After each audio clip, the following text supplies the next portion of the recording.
Hey, folks, here we are. This is your man, Adolphus A.D. Moore, and on the corner. And that surprisingly handsome-looking devil is sitting on the other side of me. And hope God doesn't strike me for this one. But Yeah, no anyway, kidding. hey, guess what? Hey, let me knock the background music out of this one, Elvin, where we can get down to it. Without a doubt, this is the culmination. The 2022 NFL draft is now history, and thanks to the hospitality of Omar Majou, the director of communication for the Texans. He set me up in one of the coaches' office here. So we coming live from NRG Stadium.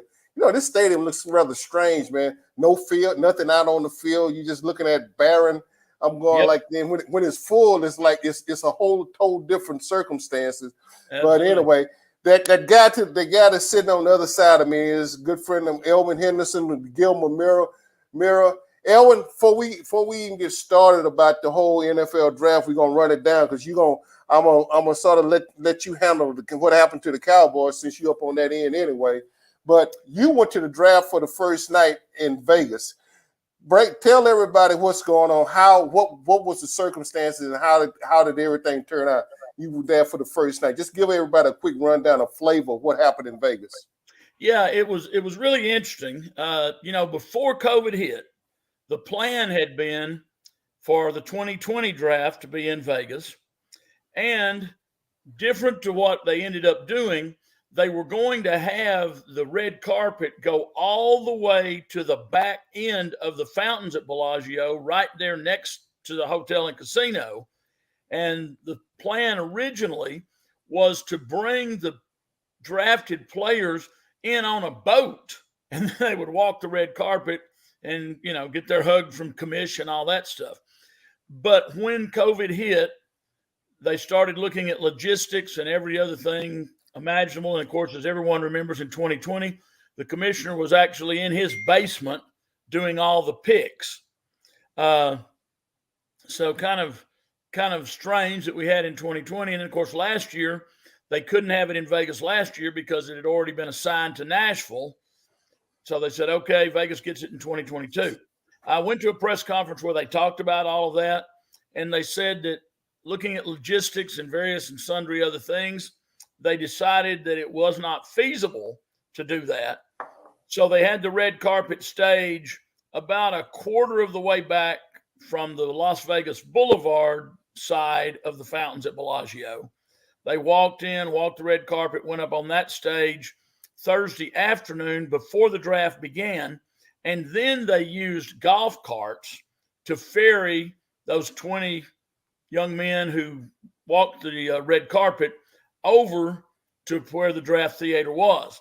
And there was a lot of confusion from all of us, really, because nobody really knew until we got there Tuesday exactly what and where Caesars Forum was. They kept saying that the media workroom would be in Caesars Forum, the green room would be in Caesars Forum.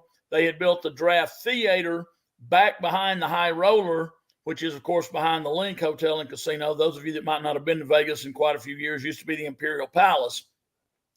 So we got out there, saw the tour, and basically, when you got people spending money and losing money left and right, you can spend millions and millions of dollars, and that is exactly what they did.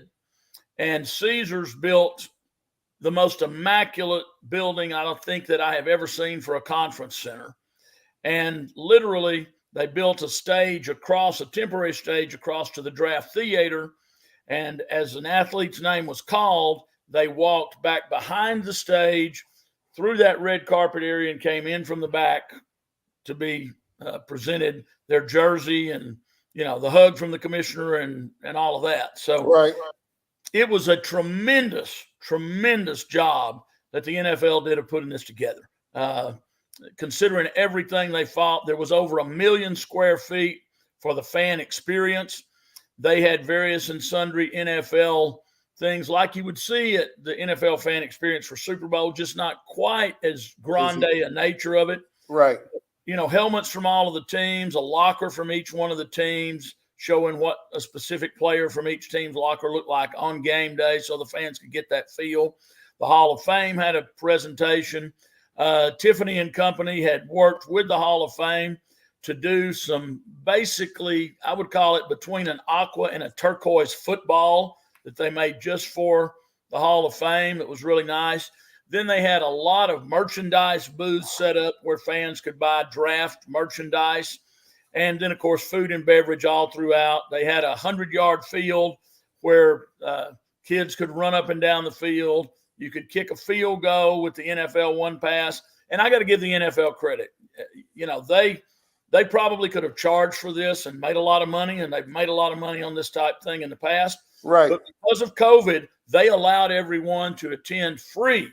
They didn't have to pay a dime. They just had to download the One Pass app and then sign off if they wanted to try to kick a field goal, saying the NFL wasn't liable if they got hurt at anything they did. But they did a fantastic job.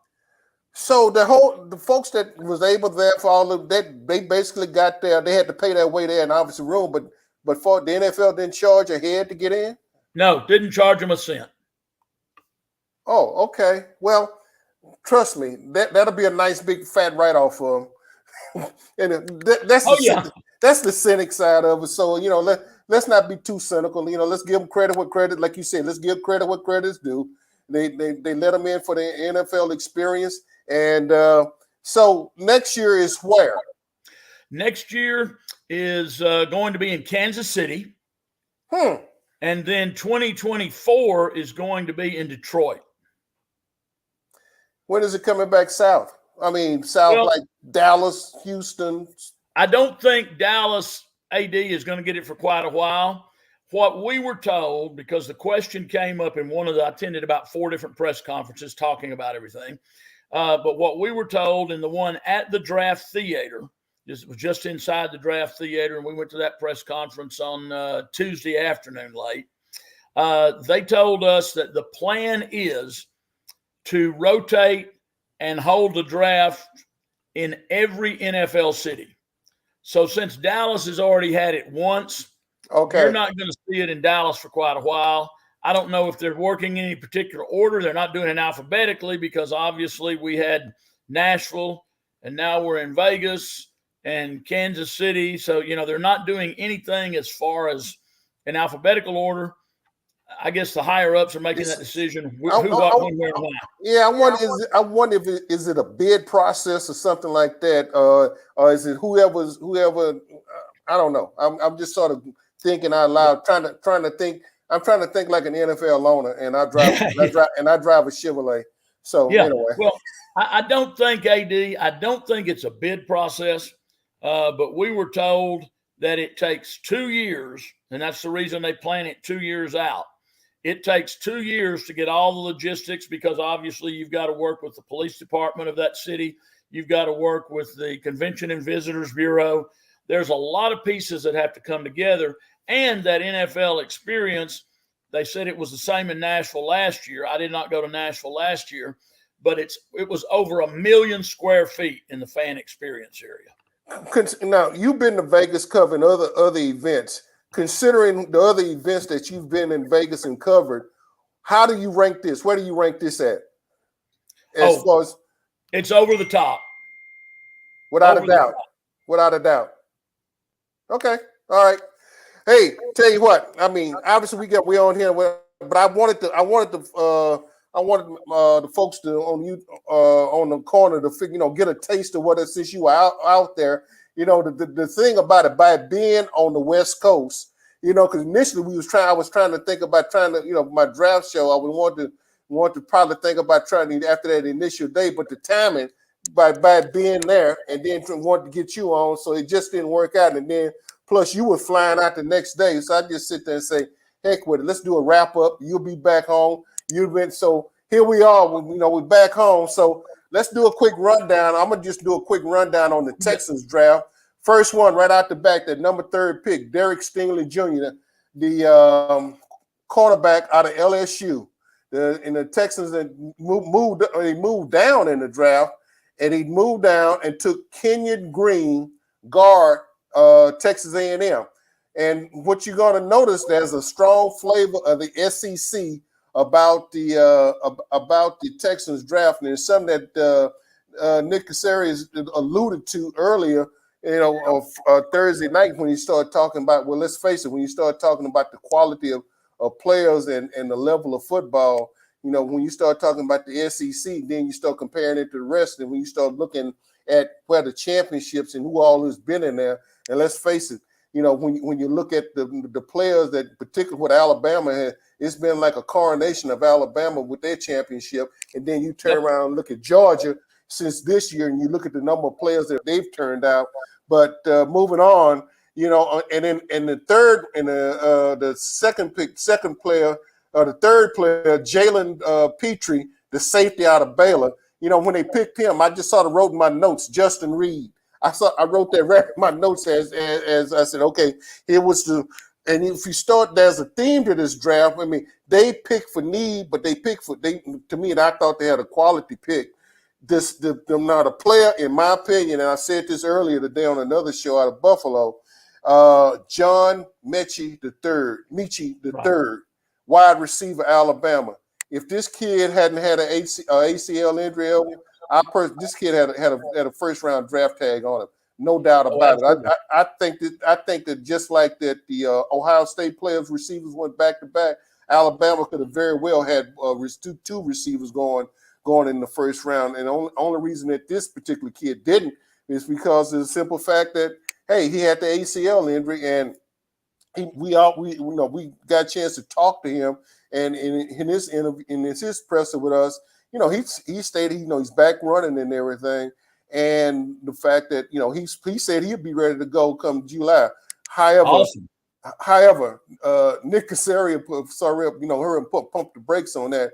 He said, we're not going to rush this kid back.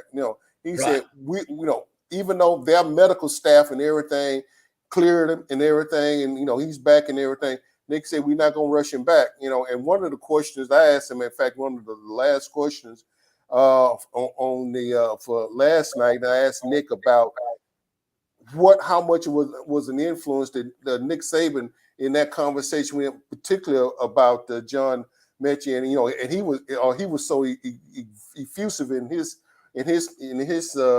praise for we had to be talking about Saban, and the relationship that Saban and Bill Belichick had. You bet. And he alluded to that, all of that, and it was one thing as he was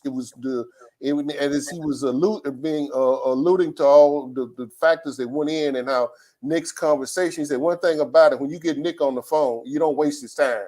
Because he is strictly business, but the fact that by him having that relationship by virtue coming from New England, obviously I think he probably had a better feel in knowing how to deal with Nick and so forth.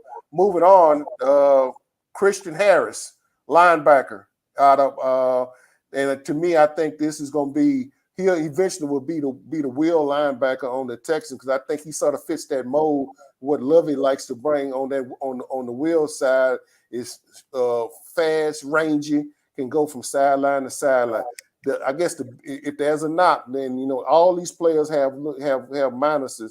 The biggest knock on him is the fact that if he having to get locked up on one of these big tackles, a big guard, he's going to have a hard. He has a problem getting off of them. But he'll learn, I think, like as everybody else. He's going to learn how to be able to get off of it. Moving on, today's pick, Damian Pierce, running back, Florida. They got him in the fourth round. The fifth round, Thomas Booker out of Stanford. So he'll be coming back in here to protect Davis Mills. Yep. If that is the case. Then Tegan Quinterano, tight end, Oregon State. Big kid, said he patterns his game after George Kittle. So I'm going like, I'm not sure if he's that wild of a spirit as George Kittle. We'll see as time prevails how that's gonna play out.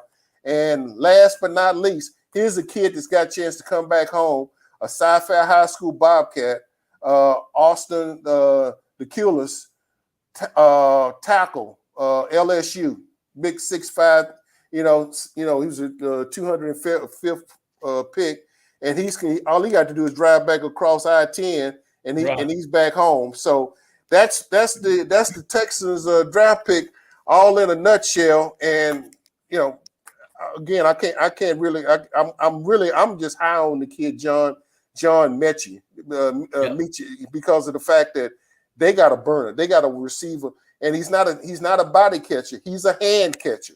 Right. And so this, to me, and we've seen how that transformation of Alabama being the run dominant team, now becoming a spread team, and how they've been able to expand, keep the run, but then added the wide receivers, and really how Nick Saban has evolved from being that big, line them up in a cloud of dust, and how he has adapted to the situation.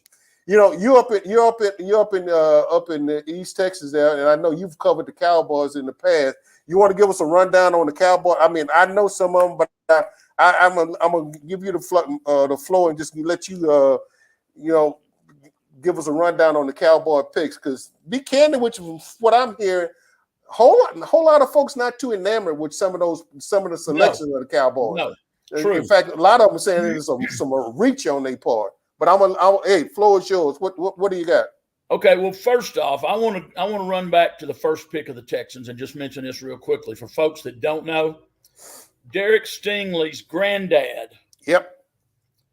A lot of people remember this. Darryl Stingley, preseason game in August of 1975 or 6, I believe it was playing, got hit, a legal but brutal hit by Jack Tatum, and was a quadriplegic after that. Absolutely. So he comes from a bloodline of solid talent. I'll be honest, knowing Lovie Smith and the way he puts a defense together, being a defensive-minded coach from the beginning, I was extremely impressed with that pick. I think that kid is going to become a superstar because Lovie knows defensive talent. That was my even maybe bigger than Mechie, but I did just want to mention that for folks that didn't know about, Derek being Daryl's grandson. Yeah, grandson, absolutely. Okay, so the Cowboys. And I'll say this, overall grade, I know you and I discussed Nick Caserio different times. Jury was out with me because of everything Houston becoming New England Patriots South. I was not maybe real satisfied up front. Right. But Nick, I'm beginning to like him more and more. And, he's starting to grow on you? Is he starting to grow on you? But the thing about it is, I really believe they're building this thing the right way. And I think they're going to be able to put this together. And I firmly believe Lovie can turn the Texans into a winning team. I just had to add that in. Now, the Cowboys. I'll give the Texans, by the way, I think their draft overall was probably a B+. I think they did a fantastic job. And like you said, you can't go wrong when you're getting SEC players. Yeah. The Cowboys, you talk about their first pick. They were number 24 in the first round. Tyler Smith, offensive lineman from Tulsa. So I did a little research. And here's the story. I mean, fans were just going crazy saying, oh, no, the Cowboys have messed up again. And get this. They chose him number 24 in the first round, and he was ranked as the number 21 prospect at his position. My question, why would you spend a number 1 draft pick, big money, on somebody that wasn't even in the top 10 at his position? And there was still a lot of offensive linemen out there. Now, the kid is good. From what I've seen, he's only 21 years old. He started the past 2+ seasons at left tackle for Tulsa. Now, he's got 34-inch arms, but they say that he's got to clean up some of his technical issues. But he does have tremendous power and a bully mentality. Well, of course, the Cowboys have not had that in a while, really, as far as the bully thing. So hopefully he's got an upside, but most agree that was not a good pick. Overall, I got to give the Cowboys a C in the overall draft. So their next pick, they were number 56 in the second round. And that pick, a little bit kind of questionable too. An edge rusher, which they needed. Sam Williams from Ole Miss. Now, here's the thing of Ole Miss. I really think he should have been the one they picked in the first round. Maybe they didn't because they felt like he'd be there. Right. He's from Montgomery, Alabama, and on a scale of 1.0000,000, he batted 900. He was the number 3 junior college weak side defensive end. So the kid's got a lot of talent. In my mind, that may well have been the best pick the Cowboys made. Now, in the round 3, they had the 88th pick, Jalen Tolbert, a wide receiver from South Alabama. 6'3", 195 pounds, from Mobile. But now get this. He only rated .7731 on the 1,000 scale and was the nation's number 415 wide receiver. The Cowboys took him in the 3rd round. In the 4th round, they had the 129th pick, Jake Ferguson, a tight end from Wisconsin. Now, being down in the 4th round, that was probably a fairly decent pick they made. He's from Madison, Wisconsin. He was the nation's number 13 tight end. So when you get down in the 4th round, that probably was a pretty decent pick. Right. Then in round 5, they had 4 picks in round 5. Number 155 was Matt Walletsko. He was an offensive tackle of North Dakota. This kid was so unknown. The only thing I could find on him, he was born in Cold Springs, Minnesota. No ranking even. This kid wasn't even ranked. So you got to really scratch your head on that one. Also in round 5, pick number 155, they chose, pick number 167, Deron Bland, who's a cornerback from Fresno State, 6'1", 202, and all they say from him, from Modesto, California, transferred from Sacramento State after the 2020 season. Not a whole lot, appearingly at least, of upside there. They also had the 176th pick, and in that pick, they chose Damon Clark, a linebacker from LSU. So they did manage to get an SEC guy in here before it was over with. He was from Baton Rouge, and he was the number 20 inside linebacker. But he had spinal fusion surgery in March. And as you know, that's a tough surgery to come back from a lot of times. Yeah, I've had it. Yeah. So you really know. Yeah. Okay. 2 picks later, number 178, they chose John Ridgway from Arkansas, defensive tackle, 6'6", 320. Now get ready, buckle your seatbelt on this one, AD. This one's a more scratch your head than any of the rest of them I've told you about. He was the nation's number 202 offensive tackle. And they drafted him in the 5th round. Then their final pick, they had 9 picks just like the Texans did, that was Clark. Yeah. Number 193 in the 6th round, Damon Clark. I'm sorry, the 176.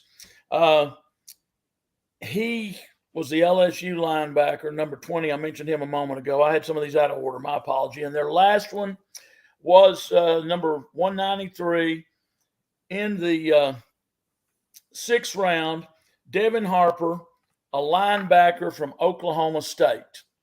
And all they say on him, from Knoxville, Tennessee. So as you can see, 3 of these guys, there's not even any ranking on them. And 2 of them, maybe 3, are really look like a reach. Now, of course, as we all know, you start getting in those late rounds, if somebody surprises you and turns out to be really good, you bought them cheap for that first 3-year contract. But I don't think anybody can say the Cowboys did any better than a C. Okay, if these are the guys that are supposed to start filling the holes, because to me, I'm going to be quite candid with you, Elwin, I think the Cowboys, that vaunted offensive line that they had, I think they done wasted it. I mean, Yeah. it's gone.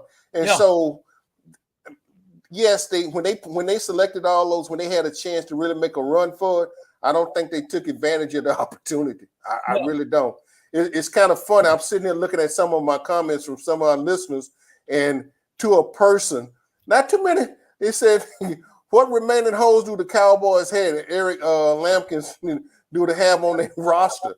Well, offense, I think, like you said, Martin and all those guys, I mean, when they and Smith, Tyrone Smith and all them hurting, their replacements, I mean, if this is their replacements, I don't think a whole lot of people are not impressed. No.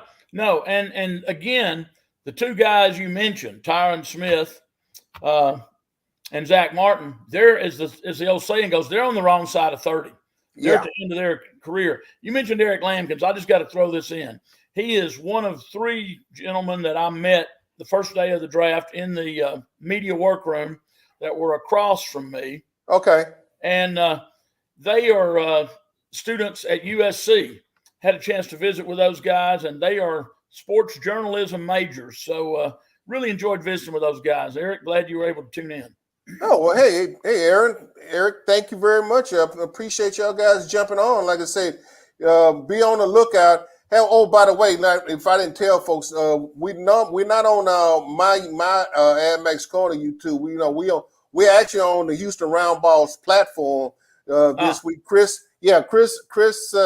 wanted me to say, hey, let's try this, and hope what we're probably going to be trying to do is expanding our stream service, that we'll probably be incorporating it and see if we can just combine both of them, the channels together. But Chris obviously been out there for, he even had his channel for a while, so we jumped on the bigger channel and just bringing some of his typical NBA folks in. So hopefully they're enjoying a little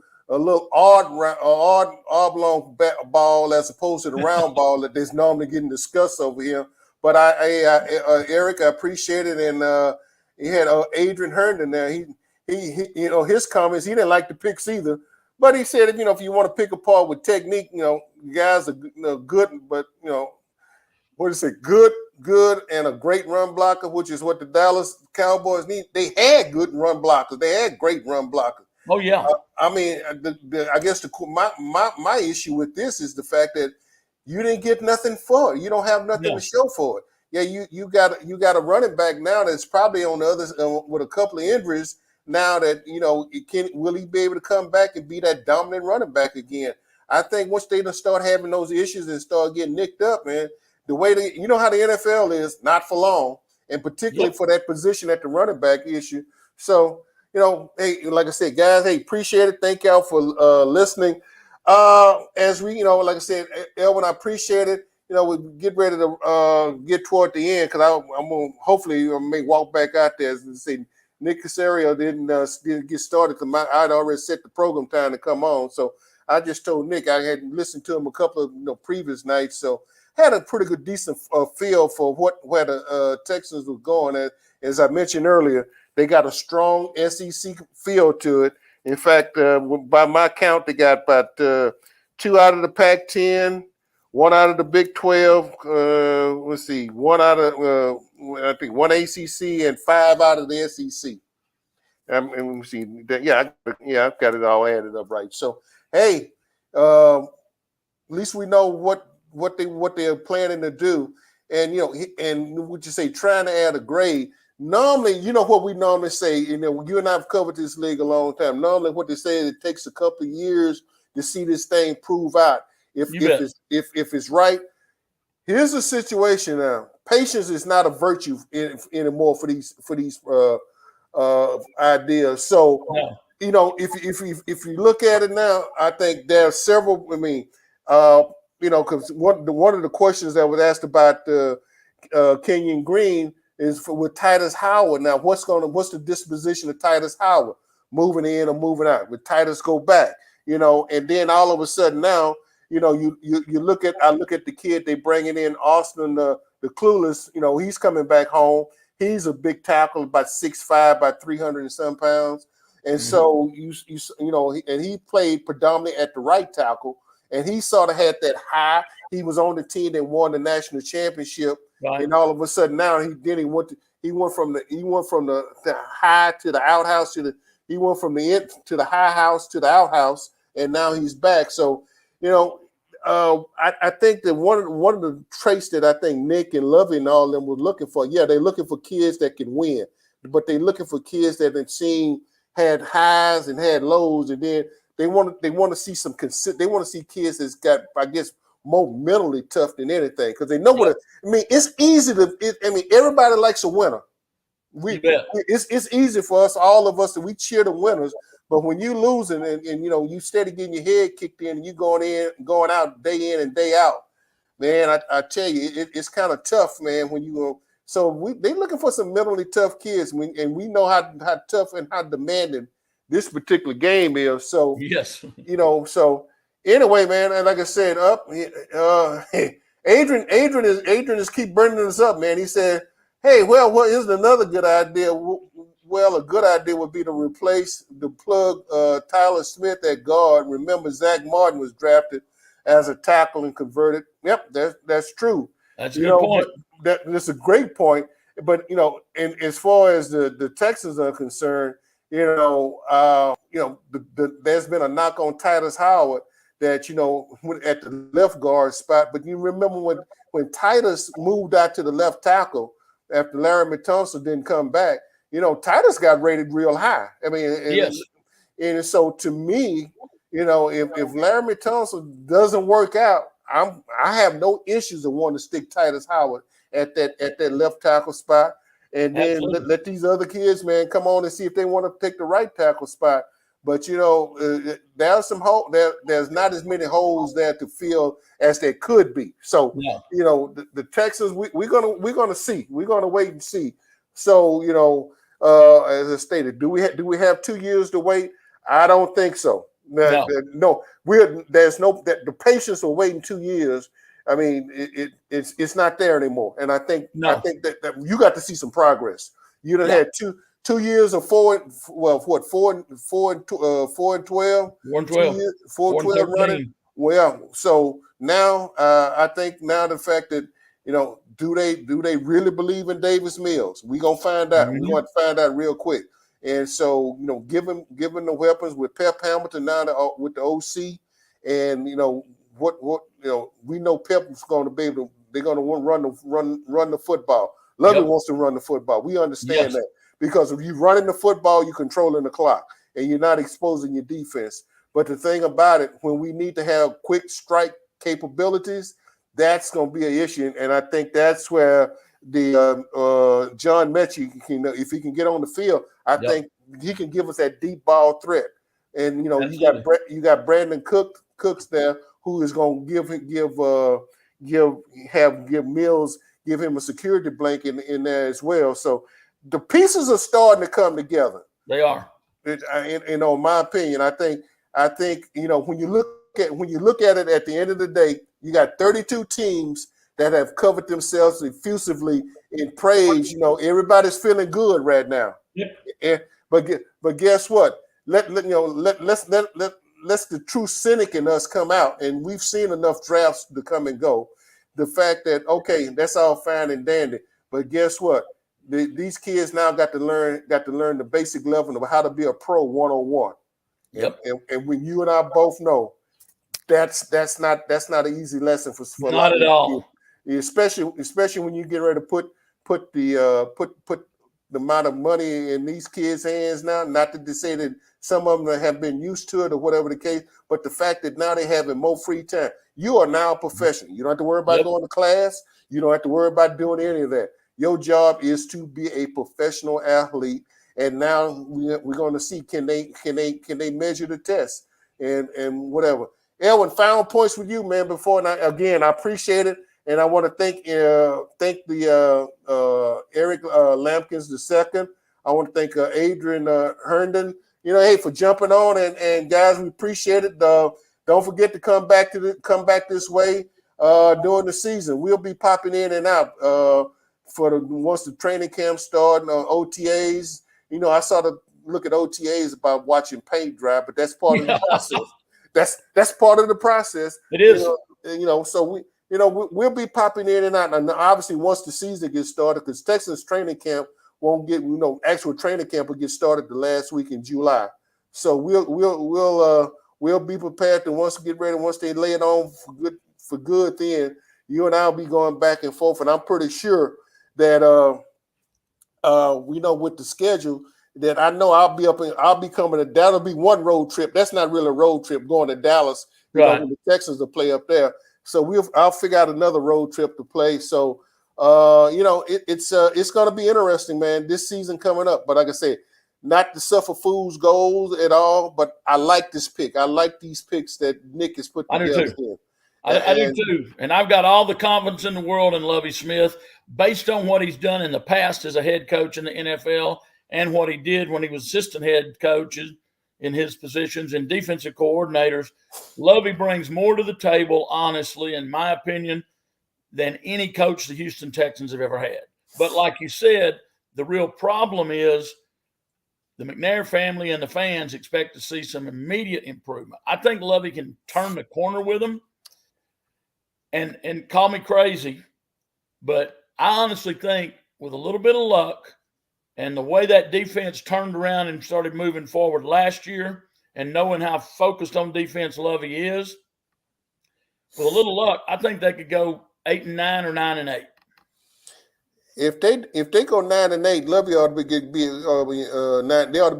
to be coach of the year. You should be.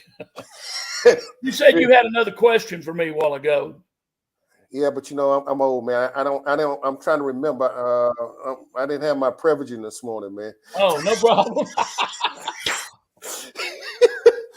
As always, AD. As always, love being on the show with you, man. I do enjoy you and I bouncing off ideas. And hey, from me, tell Omar I said hello. I would do that. Also, that he set you up so well, and look forward to seeing him at training camp. Yeah, I would do that, man. And like I said, I'm basically, I almost feel like I was at the Super Bowl. And you know where I was at the top of SoFi Stadium. I'm sitting up here looking at the roof in Archie Stadium. But it's different when the rodeo is in here because they got all the blackout and all the sound effects out. But it's a little bit unique feeling. Quick sidebar, and I'm gonna cut it loose. I was watching one guy when we was doing the whole course of the draft. And one guy, when this place is a barren looking place, you got on the north end, there's a door opening down there. And I'm watching this one guy just can't casually walk. And I'm sitting there going like, I'm saying to myself, where the hell is he walking to? You feel like you're somebody in that room today, don't you? Yeah, I got a little air about me, man. Yeah, I would too. Yeah, but I appreciate it, man. I'm very appreciative of Omar and the Texan staff for setting me up in one of the coaches' rooms here and being able to do this, man. Take advantage of the opportunity and come back. Elwin, without further ado, man, I appreciate you. Hey, man, we're gonna hook up down the road and see everything. Tell everybody, tell their folks in the Gilmer Square. Don't be surprised they might see me. And, you might be interviewing me in the square down there in Gilmer, trying to fit that. Look at who's that guy right there, Elmer? No, I'm not Lovie Smith. My beard is not as long as Lovie. No, but I'll tell you what. You got to come up here to see a Gilmer Buckeye game. And I'll take you the Doc's Hot Links that Lovie went to about 2 months ago, and he signed the book and said it was the first time he'd been in Doc's Hot Links in 50 years. We on, man. We got a date, man. Hey, man, good seeing you. Yeah, I appreciate it, and man, take care. And I appreciate you jumping on, man. So talk at you later, okay? All right, AD. Thanks for having me, brother. All right, will do.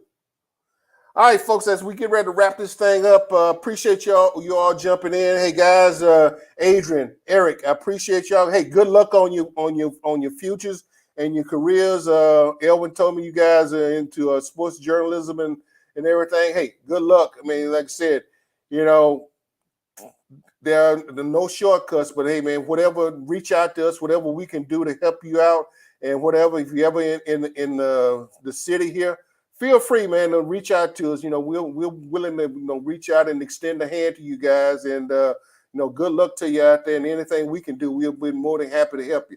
And as we wrap this thing up, as always, folks, COVID is still out there, and if you have not, if you haven't got your shots, hadn't got your booster, I got my second booster. And if they don't want to offer me a third booster, although I talked to my doctor the other day, and he said that they're gonna have a special shot for the COVID, this Q virus shade, the strand is out there. So I say, well, whatever we have to do. But without further ado, this is your man, Adolphus A.D. Moore from NRG Stadium. That's right. I'm in the big house, and made it. And so thank you, appreciate it. Ciao, and we'll be seeing you guys down the road here. And thank y'all for just enjoying the wrap up when we're out. Peace.